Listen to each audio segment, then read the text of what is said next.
Dust devils dance around Eleanor's boots as Big Jim's laughter booms from the saloon. Her $17 and Mother's Bible tremble inside the carpet bag. He thinks he owns her tomorrow. Apologies, she whispers to Buttercup, unaware a different kind of danger waits beyond Carson Creek. It was all she owned and all she could carry. From the saloon next door came the rolling thunder of Big Jim Calhoun's laughter. The sound turned her stomach. Tomorrow he would come calling with that cursed marriage contract, the one her stepfather had signed in exchange for clearing his gambling debts. 19 and unwanted, Eleanor had no illusions about what awaited her in Big Jim's grand house on the hill. Bruises under silk, tears hidden behind lace, and the slow death of spirit that came with being property instead of a person. She waited for a cloud to swallow the moon before she slipped into the shadows. Young Tommy, the stable boy, had done as promised, leaving the back door unlatched for the $2 she could spare, and the desperate plea in her eyes. Inside, her father's old mare Buttercup lifted her head and nickered softly. Eleanor stroked the horse's muzzle, whispering, "Apologies. Hush now, girl. We've got no choice but to run." Her hands shook as she saddled the mare. Every creak of leather seemed as loud as a gunshot in the still night. She had never left town before, never slept anywhere but beneath her family's roof. But staying meant slavery to Big Jim's fists and appetites. Better to risk wolves, rattlesnakes, and hunger than certainty of his cruelty. Leading Buttercup out into the night, Eleanor winced at every hoofbeat against the hard-packed earth. The town limits loomed just ahead. Beyond them stretched only sagebrush and sky, an uncertainty vast as the desert itself. She rode west, always west. Behind her, Carson Creek slumbered, unaware that one of its daughters had chosen exile over endurance. Fear drove her faster than any whip. Every shadow seemed to move. Every whisper of wind sounded like pursuit. By dawn, she had put 10 and May between herself and her prison. Buttercup heaved with exhaustion, and Eleanor staggered from the saddle on trembling legs. She found a patch of cottonwoods beside a dry creek bed and collapsed there. Her lips were parched already. 2 canteens sloshed in her bag, but she doubted they'd last more than a few days. The desert stretched before her, an ocean of scrub and rock beneath a sky so wide it made her dizzy. "No going back now," she whispered. 3 nights passed in the same grim pattern, riding under starlight, hiding under brush by day. Her water dwindled to nothing. Buttercup stumbled more often, sides heaving. Eleanor's own lips cracked and bled. On the 4th morning, despair gnawed at her bones. And then she saw him. A lone rider sat his horse high on the ridge, silhouette painted gold by the rising sun, broad shoulders, wide-brimmed hat, spurs that glinted like fire. Eleanor's hand flew to the old Colt pistol she'd stolen from her stepfather. She had never fired it, and doubt gnawed at her ability to even aim. But her horse could not run. Neither could she. The rider descended at an unhurried pace, inevitable as the sunrise itself. Eleanor forced herself to stand straight, one hand on the pistol's grip, though her knees threatened to give way. Closer now, she could see him. Dark hair in need of cutting, a sun-creased face, clothes patched but clean. A Winchester rested across his saddle. A pair of Colts rode low on his hips. He stopped 20 feet away and tipped his hat. Whether in mockery or respect, she could not tell, "Ma'am," he said, voice low and rough as gravel. "Looks like you're in some trouble." Eleanor lifted her chin. "I'm managing fine, thank you." His mouth twitched almost a smile. "That's so. Your horse says different." His green eyes flicked to Buttercup, reading her condition with a practiced glance. "When's the last time either of you had water?" Pride warred with desperation. Desperation won. 2 days, she admitted. The rider swung down from his saddle in one smooth motion. He unhooked a canteen and held it toward her, but stopped just shy of reaching name's Jake Thornton. "And you can put that pistol away. If I meant harm, you'd never have seen me coming." Her hand trembled as she accepted the water. The first sip was heaven, cool and clean against her burning throat. She drank slowly, forcing herself not to drain it all at once. Buttercup nickered gratefully when she offered her a share. "Thank you," Eleanor murmured. "Your name?" he asked Mary. Mary Smith Jake raised one dark brow. Sure it is. And I suppose you're out here taking the air for your health. Heat rose to her cheeks. She stiffened, clutching the pistol tighter.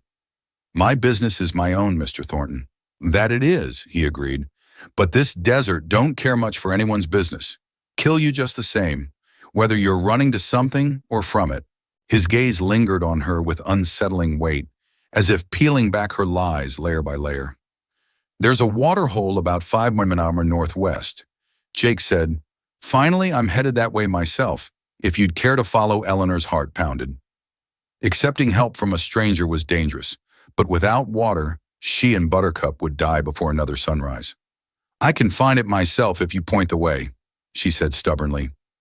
Jake shrugged, swung back into his saddle. Suit yourself. Head toward that notch in the hills. Be bare left at the split rock.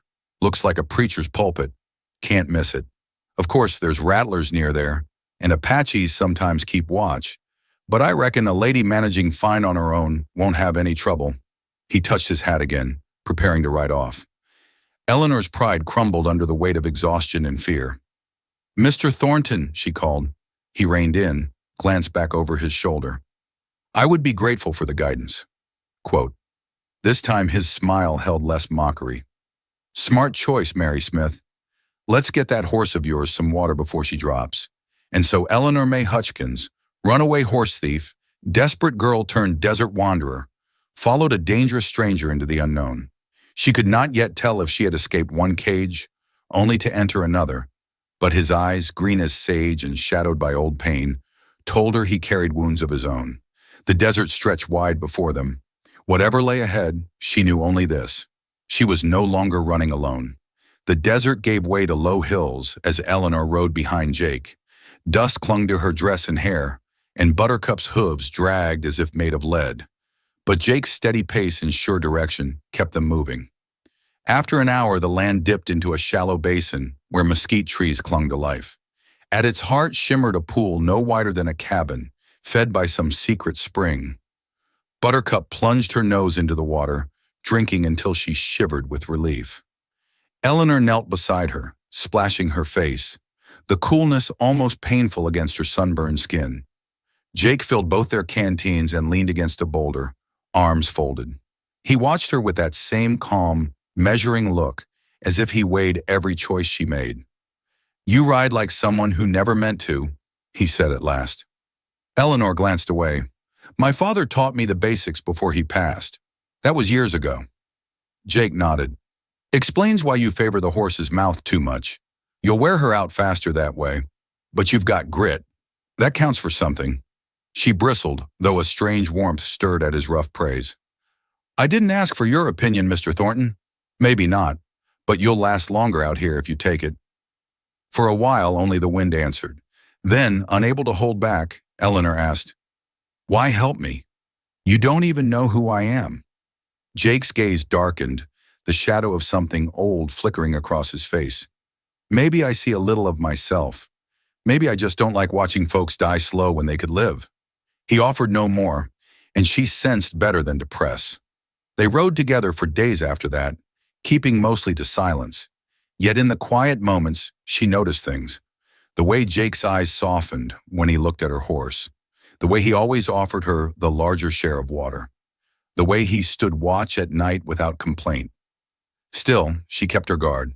Trust was dangerous, and her secret heavier than her carpetbag. She never spoke her true name, nor the reason for her flight. But when the loneliness of the desert pressed too hard, she found herself talking about her mother's laughter, about the hymns she missed from church, about dreams she once had of seeing San Francisco. Jake listened, saying little, but his silence was not empty. It felt solid, like a wall she could lean against without fear of it crumbling. One night, as coyotes howled in the distance, he finally spoke of himself. I worked cattle once down in Texas. Thought I had the world ahead of me. Then the war came. Blue coats, gray coats. None of it mattered much by the end. Just bodies in the mud. After that, I never went back. Too much blood between me and home. The firelight caught the hard lines of his face. The pain carved deep. Eleanor's heart ached. She wanted to reach out, but fear held her hands still. On the sixth morning, as dawn painted the sky, Jake pointed out faint tracks in the dust. "Fresh horseshoes, riders ahead," he said, or following. Her stomach clenched. She knew who it must be. Big Jim would not let his prize escape so easily. They pressed on, but by afternoon, the hoofprints grew clearer, the trail more obvious. At sunset, smoke rose in the distance, a campfire too close for comfort. Jake's eyes narrowed. "We'll need to circle wide. Keep to the rocks. But if they're hunting you, they'll know the land better than you do." "Time to tell me the truth, Mary Smith. Who's after you?" Eleanor's throat closed. She had guarded her secret like a shield, but the weight of it crushed her now. Tears stung her eyes as she whispered, "My name isn't Mary, it's Eleanor May Hutchkins. Big Jim Calhoun wants me for his wife. My stepfather sold me to him, and if he finds me, I'll never be free again." Jake's jaw hardened. Calhoun. Figures. You know him. Everyone west of the Pass knows Big Jim. Mean as a cornered rattler, rich enough to pay men to do his dirty work. If he's on your trail, he won't stop. Shame burned in her chest. "You should leave me. I've brought you nothing but danger." Jake swung down from his horse, came close enough that his shadow fell across her. His voice was steady but fierce. "You think I'd ride off and let you face him alone? Not a chance. A man like Calhoun doesn't get to own people. Not while I draw breath." Quote, Eleanor's breath caught. In his eyes, she saw not pity, but promise. For the first time since she fled Carson Creek, hope flickered. That night under a canopy of stars. Eleanor's guard slipped. Exhaustion and gratitude tangled inside her until words spilled out unbidden. "You're the first man I've met who doesn't treat me like I'm something to be bought or taken," she whispered, voice trembling. "You're my first real kindness." Her cheeks burned as soon as the words left her lips. She turned away, heart pounding. Jake's silence stretched long enough for doubt to choke her. Then he spoke. "Rough and certain, and you'll be my last. I've had enough of drifting, enough of empty roads. If fate put me in your path, I aim to see it through." Eleanor's tears fell freely then, hot against the cool desert wind. For the first time she believed she might not be alone in this fight, but the sound of distant hoof-beats shattered the fragile moment. Jake rose swiftly, hand on his revolver. "They found us," he said. Eleanor's heart seized. The desert no longer felt wide enough. The storm she had fled was here, and the final reckoning was upon them. "Wait, before we move on, what do you think about the story so far? Drop your thoughts in the comments. I'm really curious to know." The hoof-beats drew nearer, echoing across the rocks like rolling thunder. Eleanor's blood turned cold. Jake pulled her down behind a cluster of mesquite trees, his eyes sharp and steady. "Stay low," he whispered, checking the chambers of his Colt. "No matter what happens, don't run until I say through the brush." Eleanor saw them. 4 riders, rough men with rifles slung across their backs. At their head rode Big Jim Calhoun himself, his massive frame hunched in the saddle like a bull ready to gore. His beard was thick, his face meaner than any nightmare, spread out. Big Jim barked, "She's close. That girl can't have gone far." Eleanor's heart hammered. The man's voice dragged her back to Carson Creek, to dark nights where she feared the knock on the door. Now he was here, his shadow stretching over her once again. Jake pressed a hand to her shoulder. "Do you trust me?" She nodded, though fear threatened to crush her. "Then let me handle this." Jake stepped out from cover, tall and calm, like a man greeting old neighbors instead of enemies. His revolver rested easy at his side, but his stance carried quiet menace. Even in Calhoun, quote, he called. The riders jerked their reins, startled. Big Jim squinted, then sneered Thornton. "I should have known, always meddling in things that ain't yours." Jake's voice was iron. "The lady ain't yours, Jim. She's her own." Calhoun laughed, a sound as ugly as broken glass. "Her stepdaddy signed papers. That makes her mine by law." Jake shook his head slowly. "Law don't make right. Papers don't make love. And you sure as hell don't own her." The air grew heavy, dust swirled in the dying light, and every man's hand twitched near his gun. Eleanor crouched behind the trees, barely daring to breathe. Then Calhoun snarled, "Kill him! Bring the girl back alive!" Time fractured. Guns roared. Sparks split the dusk. Jake moved like lightning, both Colts leaping into his hands. Two riders fell from their saddles before their rifles cleared leather. The third wheeled his horse, firing wild. But Jake dropped him with a shot clean through the chest. Big Jim bellowed, raising his shotgun.